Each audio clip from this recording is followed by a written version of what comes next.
Hello again, everybody. Barry Hyatt here in Scottsville at the UK Extension Office with my good friend Mindy McCulley, who's going to be giving us a great idea this season for March Madness, aren't you? That's right, that's right. So we're going to make a kale pesto today. Okay. And I think this would be a great substitution for maybe some of those high-calorie dips that you might be serving during those fun games of March. Yes. And so this recipe, not only does it have kale in it, which of course we know is one of those superfoods. It's high in vitamin A and vitamin C. Sure. But it also has, its fat comes from avocado.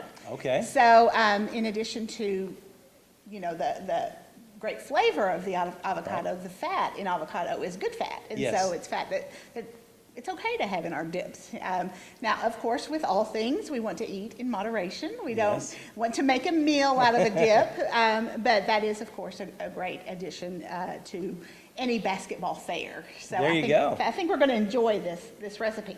So it does use kale, and kale is just a green leafy vegetable. It's one of those vegetables that has really deep color, so we know that it has lots of nutrients, and then they're very, very vibrant in that. And so we're going to, and I guess I forgot to say, we're making half of a recipe today because our recipe actually calls for being made in a food processor, but we're making it in a blender. Okay. And so we're going to have to make some modifications to how we make the recipe because of making it in the blender. But you know, honestly, that might be not a bad idea because somebody might not want this entire recipe. Maybe they just want half. So it makes a nice amount. Sure. And so you were asking me earlier, what do you do with pesto? Yes. And of course, we can serve it as a dip. But in addition to that, we can put it on crackers. You know, we could put it on cooked pasta. Oh, wow. Last month, we made the red potato salad with basil pesto. Yes. You could substitute this kale pesto in place of that basil pesto. Very good. And so it would work just fine. Okay. The other added benefit of making your own pesto is that it's a whole lot cheaper. Okay. So we're going to have enough, we have enough product here to make probably 3 or 4 pounds of pesto.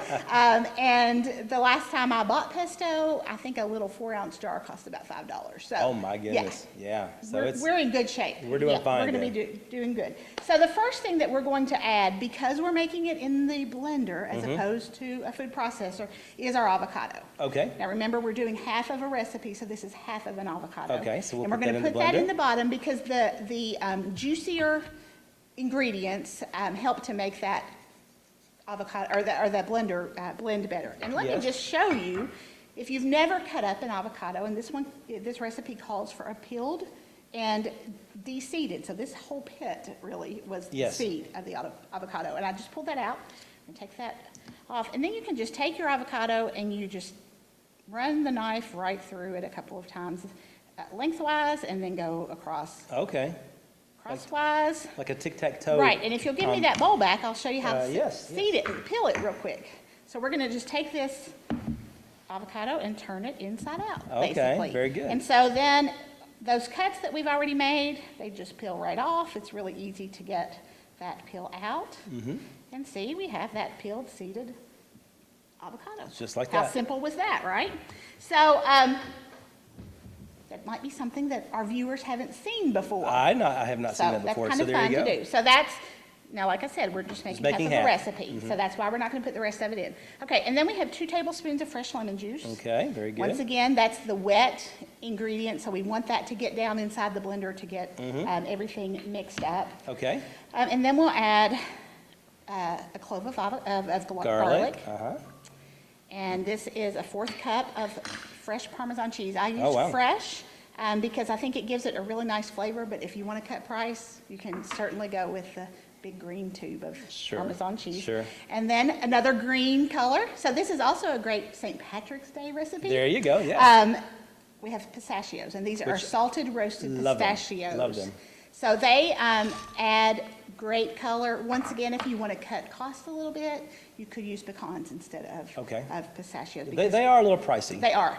So that's where you can save just a little bit of money. Sure. And then we're going to add the kale. So now, are you going to put this all in here? Yeah. So we're just, and it's in smaller pieces. And of course, I've washed my hands. Gary's washed his hands, and it's already been kind of torn up. And we're just going to pile it in there. Sure. And then as we blend it, we're going to have to kind of tamp it down. Yes.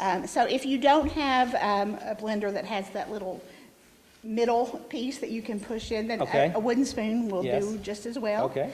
And we're going to just blend it all together. You put that lid on and we'll be ready to go. There you go. Now, of course, we're not going to do this at the moment because we've already blended one because it's a little noisy, but it's still. Quite noisy. Yeah, it takes a little while, Yeah. but, and we were thinking, well, you might, everybody knows pretty much how to operate a blender anyway. That's right, And exactly. so that's, it's pretty much common sense, but now, you had learned a little trick earlier, the lemon juice needs to be near the bottom. That's right. We want the lemon juice near the bottom because we want those wet ingredients to help to get it blended first, and then it will pull down the drier ingredients as you go. And then we didn't talk about how you prepare that kale. Okay. You simply have to rinse it under warm water. Okay. And you don't need any soap or anything like that, just a good rinse. Just a good rinse, okay. And I just drained it and, put a colander in the sink and drained Yes. it.